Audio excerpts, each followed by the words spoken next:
الحمد للہ رب العالمین والصلاة والسلام علی خیر خلقہ محمد وعلی آلہ وصحبہ اجمعین، اما بعد۔ آج تیسیر النحو کا درس نمبر 115 ہے، جس میں ہم لوگ بقیہ حروف غیر عاملہ کی بحث کو پڑھیں گے۔ 12ویں قسم حروف غیر عاملہ کی تنوین ہے۔ یہ تلفظ میں نون ساکنہ ہے، نہ کہ خط میں، اور زائدہ ہے، کلمہ کے آخری حرف کی حرکت کے بعد آتا ہے، فعل کی تاکید کے لیے نہیں ہوتا ہے، اس لیے کہ نون ساکن تاکید کے لیے بھی استعمال ہوتا ہے مگر وہ مراد نہیں ہے۔ جیسے زیدن، تلفظ میں اس کی حقیقت زیدن یعنی نون ساکن کے ساتھ ہے، زید کا آخری حرف دال ہے اور اس کی حرکت ضمہ ہے، ضمہ کے بعد نون ساکنہ، یہی تنوین ہے۔ اس کی قسموں اور دیگر تفصیلات کا ذکر علامات اسم کی بحث اور اس کے حاشیے میں گزر چکا ہے، یعنی اسم تنوین کی قسمیں وہاں بتائی جا چکی ہیں۔ تنوین تمکین ہے، تنوین تنکیر ہے، تنوین عوض ہے، تنوین مقابلہ ہے، تنوین ترنم ہے، وہ ساری چیزیں وہاں بتائی جا چکی ہیں۔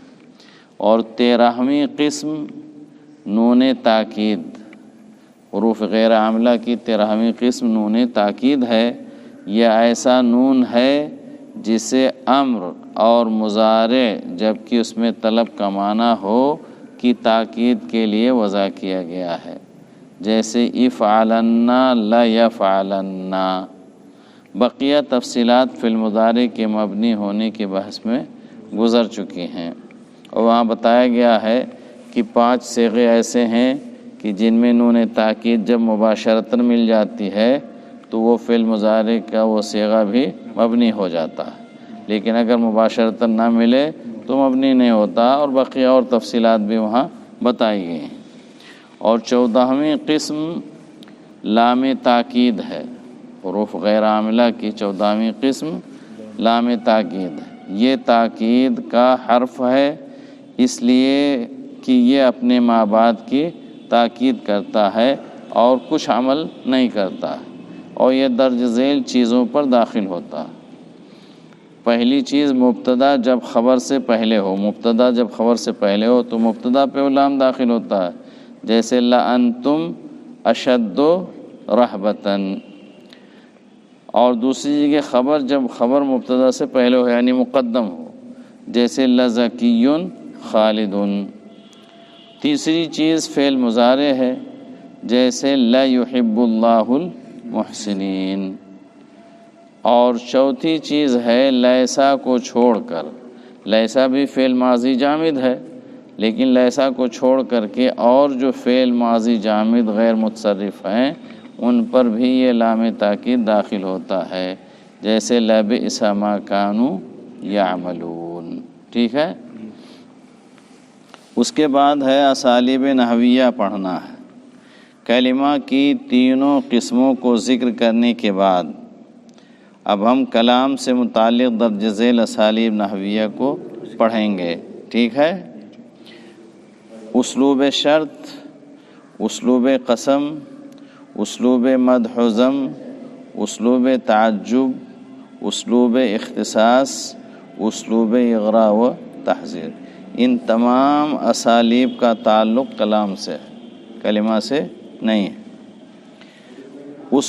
پہلا اسلوب اسلوب شرط، اس کا اور اس کے احکام کا ذکر اسماء مبنیہ کے ضمن میں اسماء شرط کی بحث میں، نیز معرب افعال کے ضمن میں فعل مضارع کے جوازم کی بحث میں، اور حروف غیر عاملہ کے ضمن میں حروف شرط غیر جازمہ کی بحث میں گزر چکا ہے کہ کون شرط ہوتا ہے، کون جواب شرط ہوتا ہے، اور شرط اور جواب شرط کے فعل کو کون جزم دیتا ہے، کون جو ہے ادوات شرط جازمہ ہیں، کون ادوات شرط غیر جازمہ ہیں۔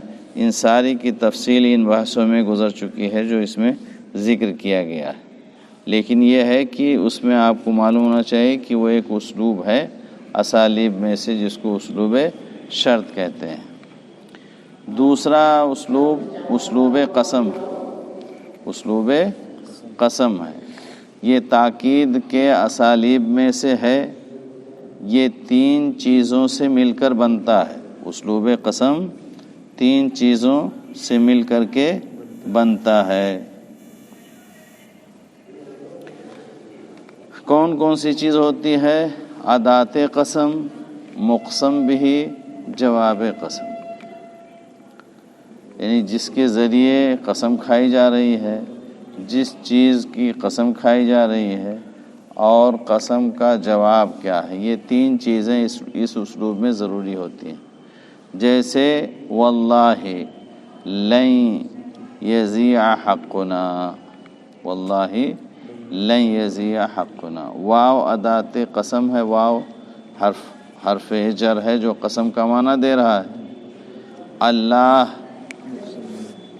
اور وہ حرف جر ہے، اللہ مقسم بھی مجرور ہے، اور جار و مجرور کا متعلق فعل قسم محذوف ہے، اس کی تقدیر ہے اقسموا، تو یہ ادات قسم ہوا، مقسم بھی ہوا، اور لن یضیع حقنا کا جملہ جواب قسم ہے۔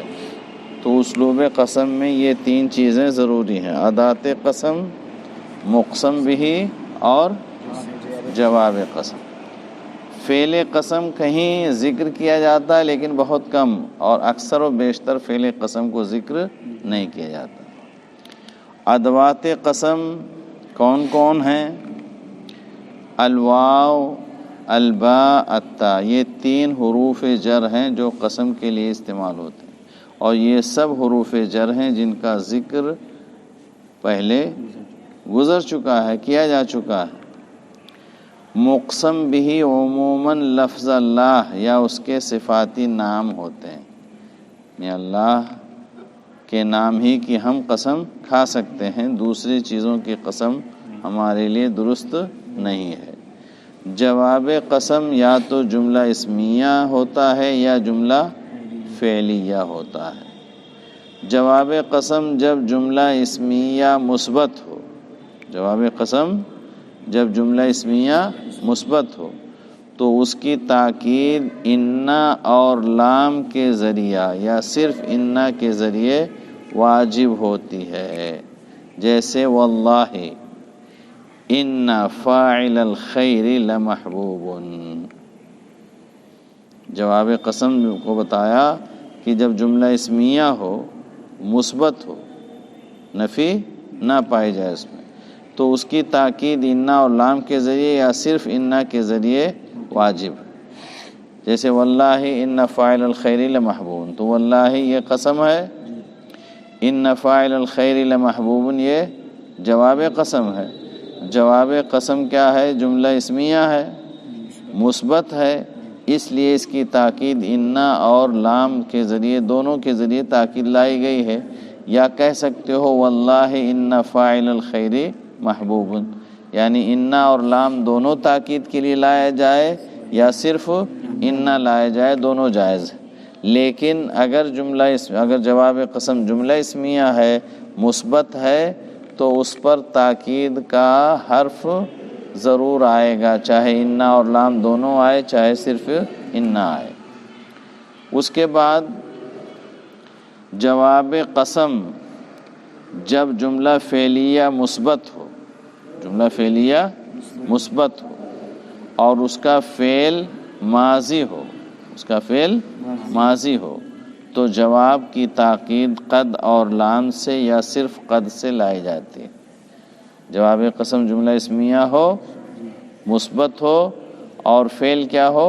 ماضی ہو، تو جواب قسم کی تاکید قد اور لام سے یا صرف قد سے لائی جاتی ہے، جیسے تاللہ لقد اطعت امرک، تاللہ لقد اطعت امرک، یا تاللہ قد اطعت امرک، ٹھیک ہے۔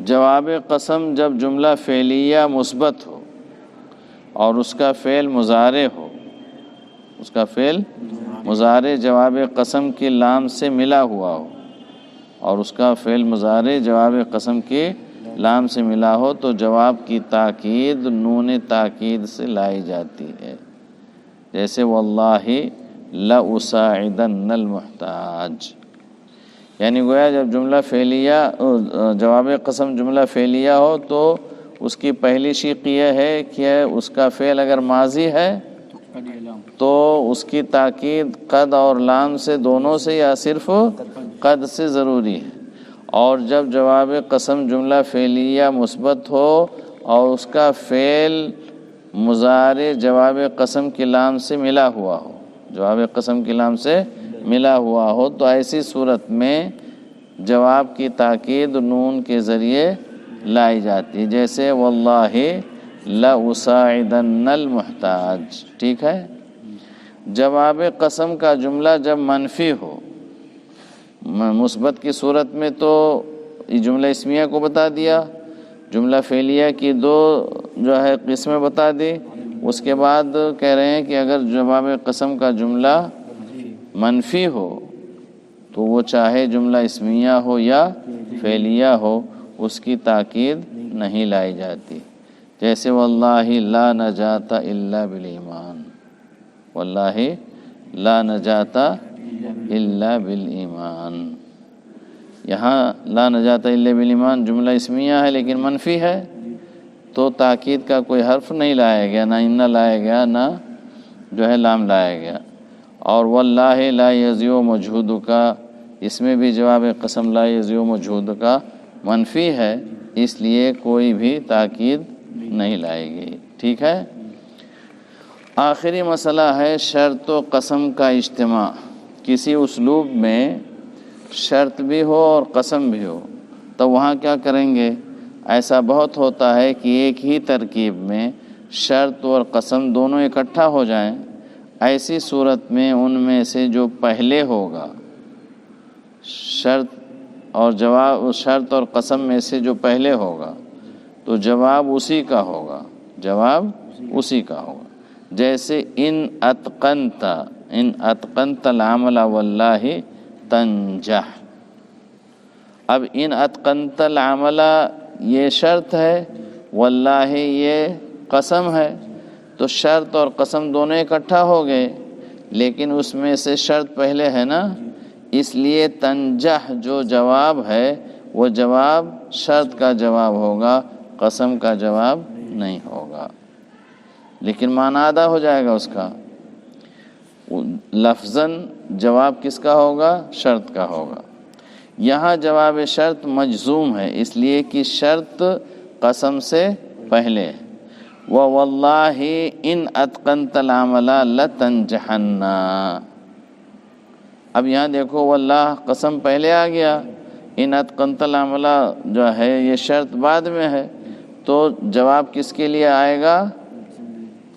قسم کا، قسم کا جواب آئے گا، لَتَنْجَحَنَّ یہ جواب قسم ہے، اور چونکہ جواب جملہ فعلیہ ہے لام کے ساتھ ملا ہوا اس لیے اس کی تاکید نون تاکید کے ذریعے لائی گئی ہے، لَتَنْجَحَنَّ یہاں جواب قسم ہے اس لیے کہ قسم شرط سے پہلے ہے۔ وصلی اللہ علی نبینا محمد وعلی آلہ وصحبہ وسلم۔